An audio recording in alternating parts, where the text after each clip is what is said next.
Ini po si Abogado Juan kan free online legal consultation program nahapot mo simbag ko. Ang kahaputan po ngunyan manungod sa mag-agum ano po sa kasal na kung sain de po naging maray ang sa indang ibanan.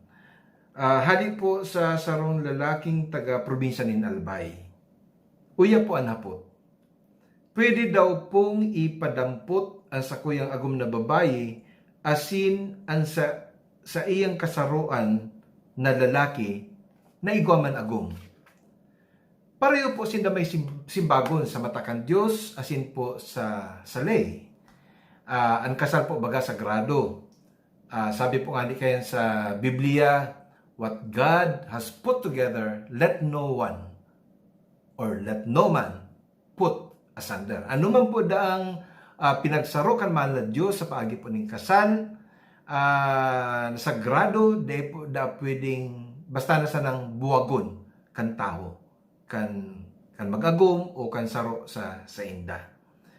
Sigun man po sa Section 2, Article 15 kan 1987 Constitution, pagsasabi po din na ang kasal, marriage as an inviolable social institution is the foundation of the family and shall be protected by the state.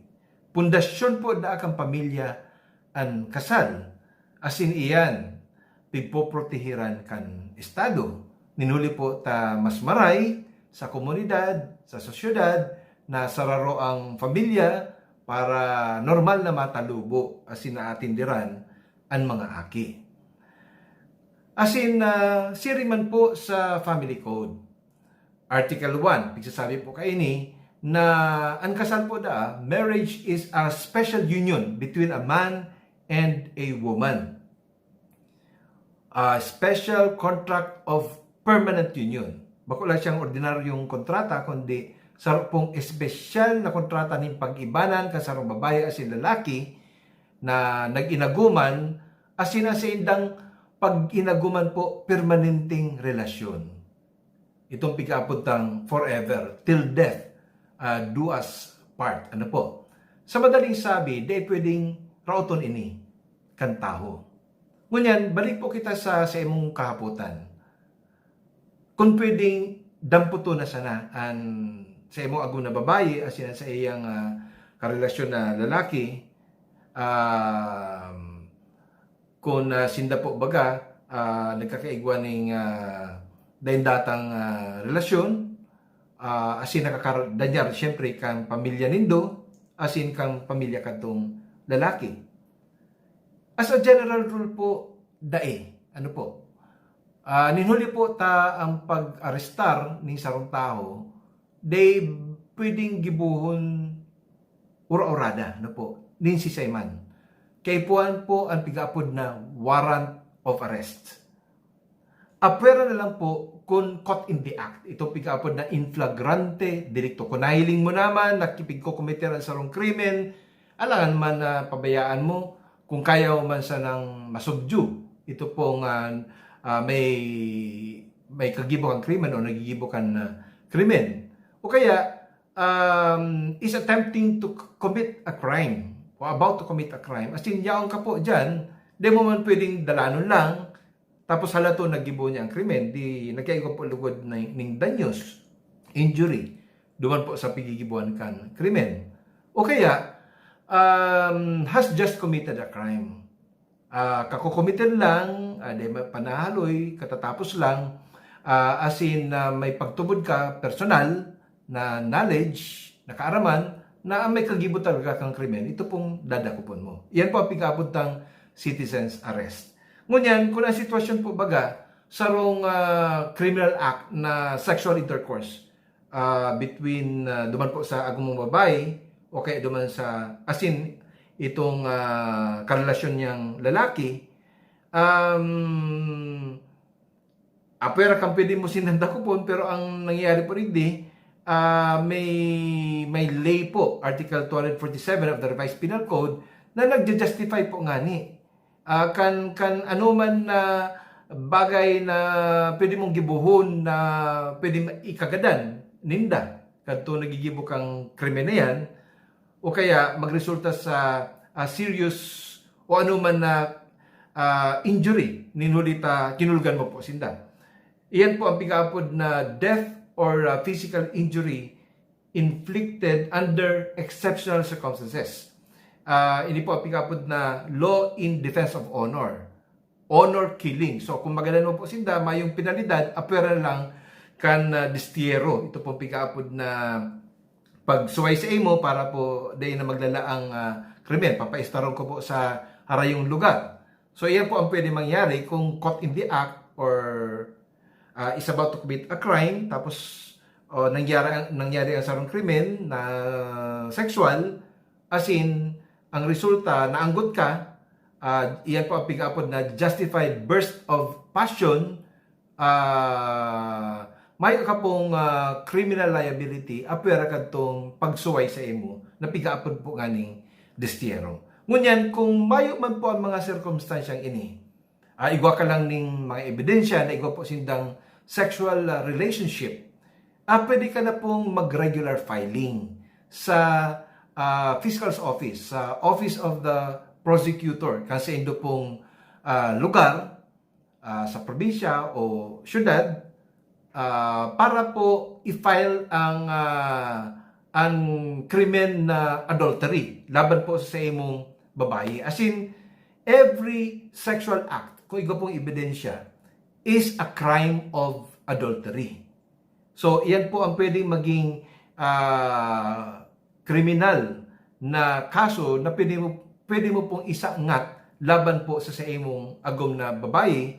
Apera po kay itong sibil na kaso na pigapod ng abandonment na pwede pong magresulta sa separation from bed and board and of course separation of property. Duman man po sa sitwasyon katong lalaking may agom. Ito pong agom niyang babae, pwede man pong mag-file laban sa iya. Itong karelasyon pong lalaki kan sa imong agom na babae nin concubinage. Ano po?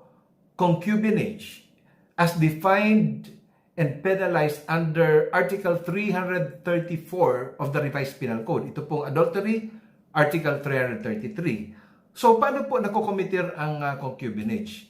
Dua pong sitwasyon, ano po,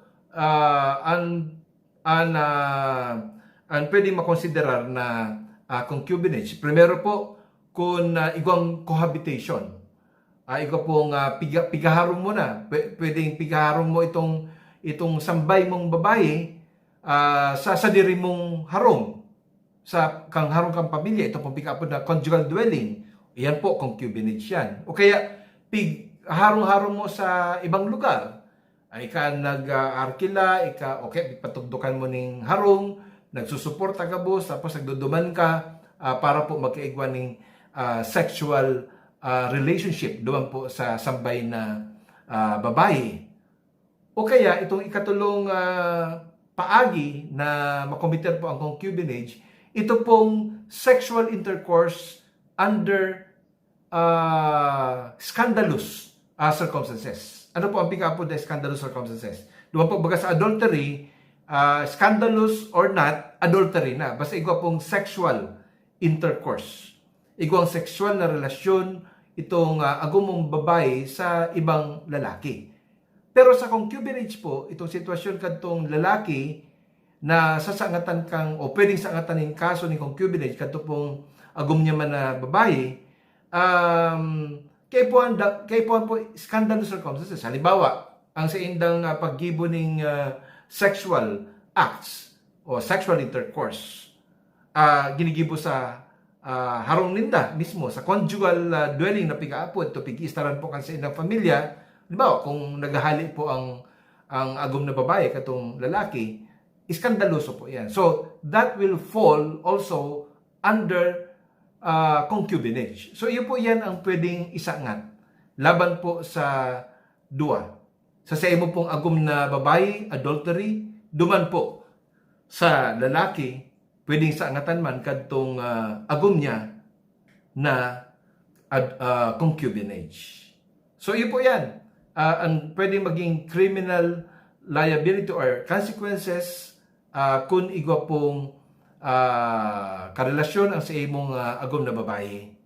Di po pwedeng ipadampot sana as a general rule, pero po katong sinabi kong citizen's arrest o kaya ito pong pwedeng madanyaran mo sinda ang buhay ninda o kaya ang lawas ninda sa paagi po ng injuries pursuant to Article 247 of the Revised Penal Code. Ito pong pag-apod na death or physical injuries inflicted under exceptional circumstances. Sa sitwasyon na yan, kung nagibo mo yan, mayo kang criminal liability. Ang sa imo ang konsekwensya kayan, ito pong pag-apod na destierro. So, iyo po yan ang kasimbagan sa satuya pong parahapot na taga-probinsya nin Albay. Salamat po sa imong tiwala. Lugod, nakatabang man po kita sa imong kahaputan. Ini po si Abogado Juan, pag tama-tama, pag sala, sala.